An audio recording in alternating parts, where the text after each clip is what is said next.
श्री स्वामी समर्थ अवधूत चिंतन श्री गुरुदेव दत्त। तुमचे सर्वांचे माझ्या मराठी यूट्यूब चॅनलमध्ये म्हणजे शंकर महाराजांचा आशीर्वाद या चॅनलमध्ये मनापासून स्वागत आहे। स्वामींच्या कृपेने तुमच्या सर्व चांगल्या इच्छा पूर्ण हो आणि सर्व पाप नष्ट हो। कारण आज जो व्हिडिओ बनवणार आहे तो व्हिडिओच आहे पापमोचनी एकादशी। म्हणजे जे काही आपण आत्तापर्यंत पाप केलेले आहे ते पाप नष्ट होण्यासाठी काही उपाय मी तुम्हाला सांगणार आहे। ते उपाय आज आपण ह्या व्हिडिओमध्ये बघणार आहोत। तर त्यासाठी तुम्हाला व्हिडिओ पूर्ण बघावा लागेल। 2 उपायांपैकी कोणताही एक उपाय तुम्ही करू शकता। पण त्यापूर्वी तुम्ही माझ्या चॅनलवरती अजूनही नवीन असाल, माझा चॅनल सबस्क्राईब केला नसेल तर माझ्या चॅनलला तुम्ही सबस्क्राईब करा आणि बेल नोटिफिकेशन दाबायला विसरू नका। जेव्हाही मी व्हिडिओ अपलोड करेल तर सर्वात पहिलं नोटिफिकेशन तुम्हाला येईल। चला तर मग व्हिडिओला सुरुवात करूया। आज आहे शुक्रवार 5 एप्रिल, पापमोचनी एकादशी। पापमोचनी एकादशी ही अत्यंत महत्त्वाची मानली जाते। आपल्या पुराणांमध्ये सांगितले आहे की या एकादशीचे व्रत केल्याने सर्व पाप नष्ट होते व वाईट कर्मही नष्ट होते। तसेच मराठी कॅलेंडरनुसार ही पापमोचनी एकादशी वर्षातील शेवटची एकादशी मानली जाते। आपण या वर्षात काही वाईट कर्म केले असतील, काही पाप केले असतील तर त्यातून मुक्तता होण्यासाठी काही उपाय केले जातात। आज आपण काही उपाय आहेत ते पाहणार आहोत। आईने आपल्या मुलांसाठी एक वस्तू अर्पण करायची आहे। तुळशी मातेला एक वस्तू अर्पण करायची आहे की ही वस्तू अर्पण केल्याने मुलांचे संकट दूर होतील, मुलांची प्रत्येक क्षेत्रात भरभरून प्रगती होईल, मुलांच्या सर्व मनोकामना पूर्ण होतील। मुले जर चिडचिड करत असतील किंवा रागीट असतील तर ते पूर्ण कमी होईल। हा अत्यंत प्रभावी उपाय आहे। त्यामुळे प्रत्येक आईने आपल्या मुलांसाठी हा उपाय केलाच पाहिजे। तुमची मुलं बाहेरगावी शिकत असतील तरीही हा प्रत्येक आईने उपाय त्यांच्यासाठी करावा। हा उपाय तुम्ही लहानांपासून मोठ्यांपर्यंत करू शकता। मुलांसाठी, मुलींसाठी, दोघांसाठीही हा उपाय तुम्ही करू शकता। लहान जन्मलेले बाळ असेल त्या बाळासाठी सुद्धा ती आई तो उपाय करू शकते। हा उपाय सायंकाळी 6 नंतर ते 12 वाजेच्या आत हा उपाय तुम्हाला करायचा आहे। सायंकाळी 6 ते रात्रीच्या 12 वाजेपर्यंतच हा उपाय तुम्हाला करायचा आहे, जेणेकरून तुमची सर्व पाप, नकारात्मकता सर्व नष्ट होईल। तर पहा, तुम्हाला काय करायचं आहे, एक दिवा घ्यायचा आहे। तो तुम्ही मातीचा घेऊ शकता, पितळेचाही घेऊ शकता, तांब्याचा किंवा चांदीचा, आणि काहीच नसेल तर कणकेचा दिवा घेतला तरीही चालेल। तुमच्या इच्छेनुसार तुम्हाला हा दिवा घ्यायचा आहे। तो दिवा घेतल्यानंतर तुम्हाला सर्वप्रथम स्वच्छ धुवून घ्यायचा आहे। अगोदर तुम्ही वापरलेला दिवा असेल तर तुम्हाला तो स्वच्छ करून घ्यायचा आहे। आणि कणकेचा दिवा असेल तर ज्यावेळेस आपल्याला हा उपाय करायचा आहे त्याच वेळेस तुम्हाला तो दिवा तयार करायचा आहे।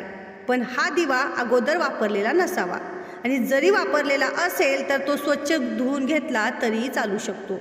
त्यानंतर काय करायचं आहे तर या दिव्यामध्ये 9 फुलवाती घ्यायच्या आहेत। लांब वाती चालणार नाहीत, फुलवातीच चालणार आहेत। या फुलवाती कशा लावायच्या ते मी तुम्हाला सांगते। सर्वप्रथम या फुलवाती तुम्हाला गाईच्या शुद्ध तुपामध्ये भिजवून घ्यायच्या आहेत। गाईचे शुद्ध तूप तुमच्याकडे अवेलेबल नसेल तर तुम्ही साधे म्हशीचे तूप पण वापरू शकता। पण गाईचे तूप हे शुद्ध असते आणि पाप नष्ट करण्यासाठी खूप फायदेशीर असते, म्हणून गाईच्या तुपाचाच वापर करावा। आता या 9 फुलवातींपैकी एक फुलवात ही मध्यभागी लावायची आहे आणि बाकीच्या राहिलेल्या 8 फुलवाती त्या साईडून त्या दिव्याला लावायच्या आहेत। म्हणजे एक फुलवात मध्ये ठेवा आणि त्याच्या साईडनं तुम्ही बाकीच्या 8 फुलवाती लावू शकता। हा दिवा देवासमोर प्रज्वलित करायचा आहे आणि दिवा प्रज्वलित केल्यानंतर दिवाला हळदी कुंकू, अक्षदा अर्पण करायच्या आहेत। ज्या मुलांच्या नावाने तुम्ही हा दिवा लावलेला आहे त्यांनाही तिथे येऊन पाया पडायला सांगायचं आहे। जर तुम्हाला 2 मुले असतील तरी पण 2 दिवे लावायची काहीही गरज नाही, तुम्ही दोघांसाठी एक दिवा लावू शकता। मुलांचे पाया पडून झाल्यानंतर तो दिवा तुम्हाला तुळशीपाशी नेऊन ठेवायचा आहे। पण तुळशीपाशी ठेवताना तो डायरेक्ट ठेवायचा नाही, त्याच्या खाली तांदळाची आस करायची आहे आणि त्याच्यावरती तो दिवा ठेवायचा आहे। यानंतर तुळशीला सुद्धा हळदी कुंकू अर्पण करायचे आहेत आणि दोन्ही हात जोडून माता तुळशीला किंवा माता लक्ष्मीला आपल्या मुलांची प्रगती होण्यासाठी प्रार्थना करायची आहे। मुलांवरती काही वारंवार संकट येत असेल, मुलं आजारी पडत असतील, मुले चिडचिड करत असतील तर त्यासाठी अत्यंत प्रभावी हा उपाय आहे। आता आणखीन एक मी तुम्हाला उपाय सांगते, या दोन्हीपैकी तुम्ही कोणताही एक उपाय करू शकता. त्यासाठी तुम्हाला चिनी मातीचं भांडं लागणार आहे किंवा एखादी मातीची पंती असेल तरीही चालेल. कापूर जो घरात असेल तो वापरावा, पण शक्यतो भीमसेन कापूर असावा, कारण भीमसेन कापूर हा नकारात्मकता शोषून घेतो. त्याचे अनेक फायदे आपल्याला आपल्या घराला होत असतात. आता आपल्याला एक वाटी घ्यायची आहे, त्यामध्ये आपल्याला शुद्ध गाईचं तूप घ्यायचं आहे. तूप नसेल तर तसाच भीमसेन कापूर प्रज्वलित केला तरीही चालेल, पण तूप घेतल्यामुळे काय होते, भीमसेन कापूर हा बराच वेळ प्रज्वलित राहतो. त्यामुळे जर घरामध्ये तूप असेल तर तूप घ्या, गाईचं नसेल तर म्हशीचं घ्या. त्यामध्ये चिमूटभर हळद टाका आणि त्यामध्ये तुम्हाला ह्या 5 भीमसेनी कापराच्या वड्या थोडा वेळ भिजत घालायच्या आहेत.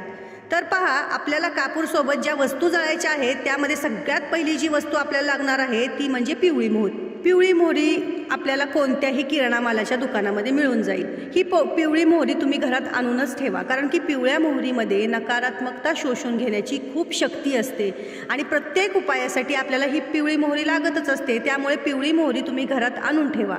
त्यासाठी आपल्याला चिमूटभर पिवळी मोहरी लागणार आहे. आता आपल्याला घरामध्ये असलेले खडे मीठ जे आहे ते देवी लक्ष्मीचे एक स्वरूप मानलं जातं. त्यामुळे आपल्या घरामध्ये खडे मीठ हे असावं. नकारात्मकता घालवण्यासाठी, आपल्याला घरामध्ये देवी लक्ष्मीला आकर्षित करण्यासाठी खडे मिठाचा वापर अतिशय उपयुक्त ठरू शकतो. तर चिमूटभर पिवळी मोहरी, चिमूटभर खडे मीठ घ्यायचं आहे आणि त्यानंतर आपल्याला अजून 2 वस्तू लागणार आहेत. आता कोणत्या आहेत त्या 2 वस्तू, ज्यामध्ये आपल्याला 2 फुलं असलेल्या अख्ख्या लवंगा घ्यायच्या आहेत आणि 2 वेलची घ्यायच्या आहेत. या दोन्हीही वस्तू देवी लक्ष्मीला अत्यंत प्रिय आहेत. जेव्हा आपल्या घरामध्ये याचा धूर आपण करतो त्याच्या सुगंधाने देवी लक्ष्मी आपल्या घराकडे आकर्षित होत असते. तर ह्या सर्व वस्तू आपल्याला कापुरासोबत प्रज्वलित करायच्या आहेत. जो कापूर आपण तुपामध्ये भिजवत ठेवलेला होता तो आपल्याला मातीच्या पंतीमध्ये घ्यायचा आहे आणि त्यावरती ह्या सर्व वस्तू ठेवायच्या आहेत आणि प्रज्वलित करायच्या आहेत. आज एकादशी तिथी असल्याने विष्णू सहस्त्रनामाचे पठण किंवा श्रवण करायचे आहे. तुम्ही तुमच्या मोबाईलमध्ये सुद्धा मोठ्या आवाजामध्ये विष्णू सहस्त्रनाम लावून देऊ शकता किंवा तुम्ही ओम नमो भगवते वासुदेवाय नमः या मंत्राचा किंवा श्री स्वामी समर्थ या मंत्राचा जप करू शकता. बघा, ज्या वेळेस तुम्ही कापूर हा प्रज्वलित केलेला असतो त्यावेळेस तुम्हाला जास्तीत जास्त नामस्मरण करायचे आहे. आपण ज्या वस्तू प्रज्वलित केलेल्या आहेत तो दिवा तुम्हाला बाळकृष्णांच्या मूर्तीला ओवाळून घ्यायचा आहे. आपल्या देवघरामध्ये बाळकृष्णांची ही मूर्ती असतेच, तर त्या मूर्तीला आपल्याला हा दिवा ओवाळून घ्यायचा आहे आणि आपल्या देवघरावरून 3 वेळा वळून घ्यायचा आहे. नंतर हे मातीचं भांडं आपल्या संपूर्ण घरामध्ये फिरवायचे आहे. घराच्या कोपऱ्यामध्ये आपल्याला हे मातीचं भांडं फिरवायचं आहे आणि सांगितल्याप्रमाणे श्री स्वामी समर्थ, ओम नमो श्री भगवते वासुदेवाय नमः या मंत्राचा जप सातत्याने करायचा आहे. आपल्या घराचा स्वयंपाकघर, आपल्या घराचा हॉल, बेडरूम जेवढ्या खोल्या असतील त्या सर्व खोल्यांमध्ये हा दिवा फिरवायचा आहे. टॉयलेट बाथरूम सोडून सर्व रूममध्ये तुम्हाला हा दिवा फिरवायचा आहे. तसेच घराच्या मुख्य प्रवेशद्वारावरून सुद्धा तुम्हाला हे मातीचं भांडं 3 वेळा ओवाळायचं आहे. त्याचप्रमाणे आपल्या अंगणात ठेवलेली जी तुळस असते त्या तुळशीवरून सुद्धा तुम्हाला हे मातीचं भांडं 3 वेळा ओवाळायचं आहे. बघा, कधी कधी काय होतं, आपली तुळस टवटवीत असते पण कुणाची तरी वाईट नजर लागते त्या तुळशीला आणि ती तुळस जळून जाते. नक्की काय होते, तर ती तुळस काय काम करते, तर ती सर्व नकारात्मकता स्वतःमध्ये शोषून घेते. त्याच्यामुळे ती तुळस सुकली जाते. आपल्या घरामधली जी वाईट पीडा आहे, बाधा आहे, ती सर्व तुळशीमध्ये शोषून घेण्याची क्षमता आहे.